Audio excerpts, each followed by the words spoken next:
Students, we are doing moving charges and magnetism. इस chapter में हमने पढ़ा था कि कैसे करंट चलता हुआ चार्ज जो है सोर्स है मैग्नेटिक फील्ड का। बायोट-सैवर्ट्स लॉ की हमने बात की थी। बायोट-सैवर्ट्स लॉ में हमने जाना था कि कैसे एक छोटा सा करंट एलिमेंट मैग्नेटिक फील्ड बनाता था, विच वाज एनालॉगस टू, मतलब मिलता जुलता था कूलम्स लॉ ऑफ इलेक्ट्रोस्टैटिक्स से। फिर फर्दर हम मूव किए कि हमने देखा कि जो अपना बायोट-सैवर्ट्स लॉ है इट इज़ बिट कॉम्प्लिकेटेड, उसमें काफ़ी सारी कॉम्प्लिकेशंस थी involve to calculate the magnetic field. जबकि हमने तो पढ़ा था सीधा सीधा कि करंट के कारण, मूविंग चार्ज के कारण मैग्नेटिक फील्ड बनता था। So today we will study a new law for determining magnetic field, that is Ampere's circular law. It is as simple as the statement कि moving charge that is current is flowing through certain conductor, मान लीजिए conductor है, कोई conducting wire है, इससे current flow करता है, and now this flow of current will generate magnetic field around the wire। ये मैग्नेटिक फील्ड जनरेट करता था अराउंड द वायर। तो close circular loop outside the conductor. अब इस पॉइंट पे मैग्नेटिक फील्ड B बना, means it should be equal to B यानी current should be equal to magnetic field. लेकिन स्टूडेंट्स, जब हम बात करते हैं यहाँ पे मैग्नेटिक फील्ड जनरेट हो रहा है बाय द कॉइल, तो दैट इज उसकी स्ट्रेंथ थी B। लेकिन whenever we have to calculate magnetic field around, जो उसके आसपास जो फील्ड बनेगा, क्या उसमें सेम स्ट्रेंथ होगी मैग्नेटिक फील्ड की? Let's see. जैसे आसपास जो मैग्नेटिक फील्ड बन रहा है, let's see, this is your magnetic field, हम इसकी बात करते हैं, ये आपका मैग्नेटिक फील्ड उसके आसपास बन रहा है, तो क्या इसमें सेम स्ट्रेंथ होगी? तो आंसर है it depends upon the medium.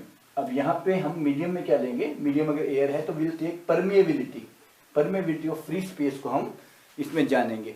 Free space के कारण क्या होगा? मैग्नेटिक फील्ड की स्ट्रेंथ में थोड़ा चेंज आएगा। कितना चेंज आएगा? It is your mu naught times, जो नॉर्मल करंट I बनना था I equal to B, now B will be equal to mu naught times the current. Magnetic field अब क्या बन जाएगा? Magnetic field now is mu naught times, what was mu naught? Mu naught था permeability, जिसकी value क्या थी? Mu naught की value थी mu naught 10 to power -4 pi into 10 to power -7, या म्यू नॉट अपन 4 पाई को हम लिख गए 10 टू -7। इट मीन्स इतने टाइम्स मैग्नेटिक फील्ड की स्ट्रेंथ जो है रिड्यूस हो जाएगी। From here you can see, for example, अगर मैग्नेटिक फील्ड, अब ये मैग्नेटिक फील्ड है क्या? स्ट्रेंथ कैसे इसकी अपने कम हो रही है? बिकॉज ये पूरी लाइन पे डिस्ट्रीब्यूट है, it is distribute entire line, इस पूरी लाइन पे डिस्ट्रीब्यूट है। अनदर, अगर हम एक और कॉन्सेंट्रिक सर्कल लें तो यहाँ फील्ड की स्ट्रेंथ और रिड्यूस हो जाएगी। एज डिस्टेंसेस, जैसे डिस्टेंस इंक्रीज होता जाता है, फील्ड की स्ट्रेंथ कम हो जाएगी। कितनी कम होगी? Again it will depend upon mu naught. For example, अगर मैग्नेटिक फील्ड की स्ट्रेंथ 500 मान लें हम, तो यहाँ हर पॉइंट पे अगर उसकी डिस्ट्रीब्यूशन की जाए तो इट विल बी, वो 10 पॉइंट्स पे इसकी डिस्ट्रीब्यूशन है, तो यहाँ पे 50, यहाँ पे 50, यहाँ पे 50, यहाँ पे 50, यहाँ पे 50। एंड सिमिलरली अगर हम इस बड़े सर्कल में देखें, अगर 500 स्ट्रेंथ मान लें हम मैग्नेटिक फील्ड की, तो यहाँ पे 25, यहाँ पे 25, ऐसे ऐसे क्लोज कर लो, 20 पॉइंट्स हैं, तो दिस 20 पॉइंट्स बराबर के 20 पॉइंट्स में 25 स्ट्रेंथ हो जाएगी। तो हम देखते हैं कि मैग्नेटिक फील्ड की strength mu naught times reduce हो जाती है, mu naught times the current हो जाती है। तो this is what the Ampere want to say. Ampere ने ये लॉ दिया था, and it is very simple to calculate magnetic field from Ampere circular law. उसके लिए हमें क्या डिटरमाइन करना पड़ता है? उसके लिए हमें बताना पड़ता है Amperian loop.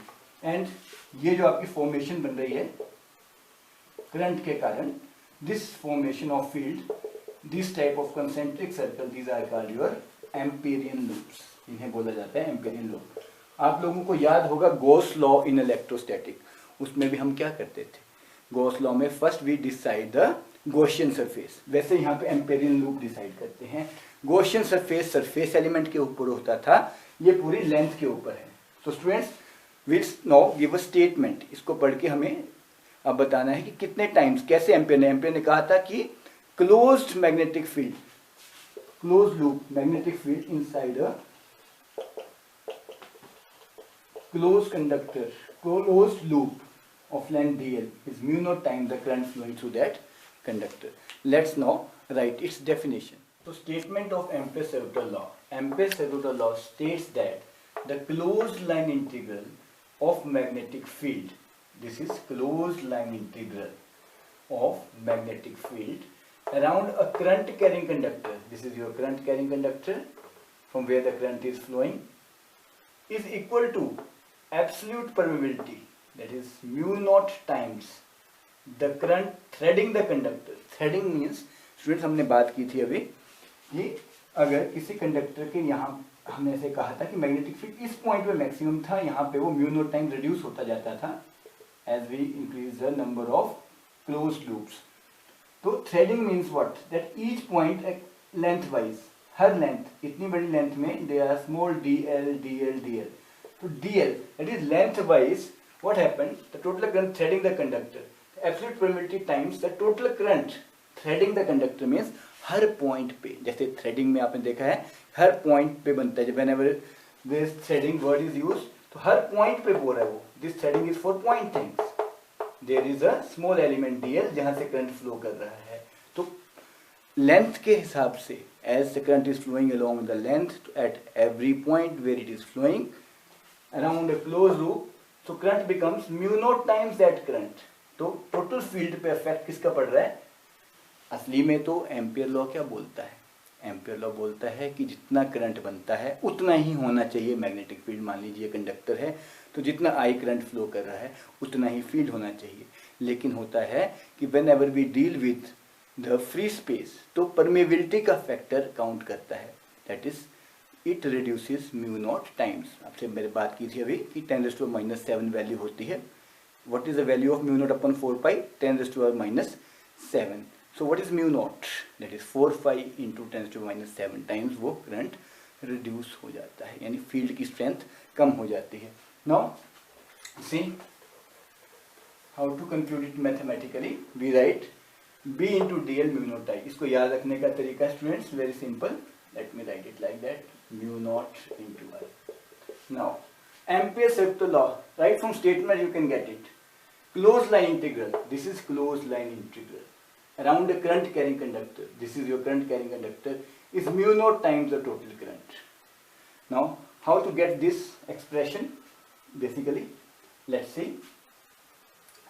As you see, there is a current carrying conductor and there is a formation of Amperian loop. This is the point dl. Current ने क्या बनाया? इस क्लोज लूप ने बनाया magnetic field. Here the magnetic field is along the B, along the direction of B. इस point पे अगर आप मैग्नेटिक फील्ड बी डैश ले रहे हैं तो आप देख रहे हैं कि this is also R, this is also R, this is also R, means दूरी बिल्कुल बराबर है. तो ऑब्वियसली बात है कि magnetic field is same here over. इस पूरे लूप में हमारा फील्ड सेम है और डीएल की डायरेक्शन इज या तो पैरेलल होगी या एंटी पैरेलल होगी. But you can take, we can simply write along the B. D L is along the B. तो इट मीन्स ऐसे ऐसे काफी सारे डीएल हैं. तो what will say now this B into DL will solve our purpose. Let me remove this entire thing. Now what will happen? How to find the magnetic field around a loop? This is very simple law. Here what is loop? Loop क्या चीज है? जो close है, जैसे जो पूरी close figure है. For example अगर मैं यहाँ से एक पॉइंट लेता हूँ ए, ये पॉइंट लिया मैंने B, this is not a close loop. जब मैं इसे पूरा कवर कर देता हूँ this thing, then this count to be close loop. Around the close loop को हम कैसे शो करते हैं? इंटीग्रेशन का साइन बना के like this. This is the symbol of close loop. ये कहलाएगी closed loop. Now here this is saying B into dl, like this. Now B into dl. Now here what is B? हम जानते हैं, हमें पता है लॉन्ग करंट कैरिंग कंडक्टर में r distance पे, at distance r due to current carrying conductor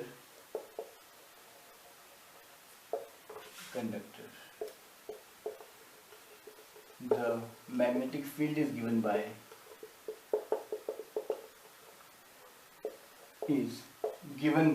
magnetic field कौन देता है? इसका फॉर्मूला हम जानते हैं, मैग्नेटिक फील्ड कितना बनेगा उतनी दूरी पर r डिस्टेंस पे, इसका मैग्नेटिक फील्ड का मैग्नीट्यूड बनता था mu naught upon 4 pi 2i upon r, 2i upon, this is the magnetic field formed at A distance r, इस डिस्टेंस r पे मैग्नेटिक फील्ड इतना फॉर्म होगा. Now what will happen, this is the value of magnetic field. Now put this value mu naught upon 4 pi 2i upon r, close loop dl. Now third step, students, BDL is basically direction of B and DL is same. B और DL की direction आपको बताया था, it is parallel. So B and DL same, the angle between them is 0. So it comes out to be BDL cos theta, and if theta is 0, the values come out to be, now the value will be BDL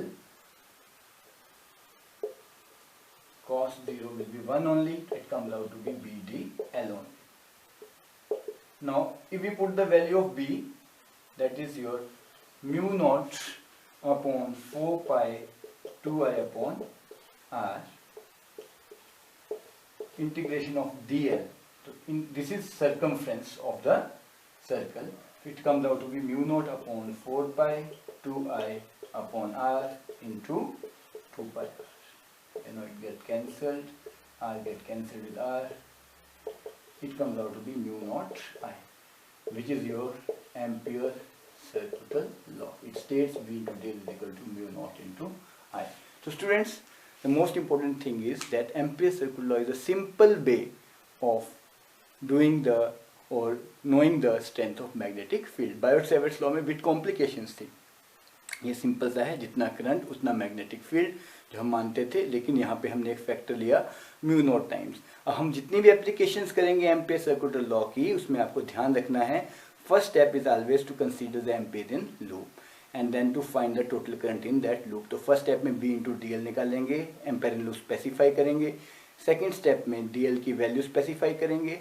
when we have we D L आ गया हमारे पास, then we see the type of current किस कारण है, space के कारण है या whatsoever is there, तो वो हम डिस्कस करेंगे. Now our next article going to be solenoid and toroid, how the magnetic field का उसमें कैसे इम्पैक्ट पड़ता है, कैसे जनरेट होगा, we'll see in that.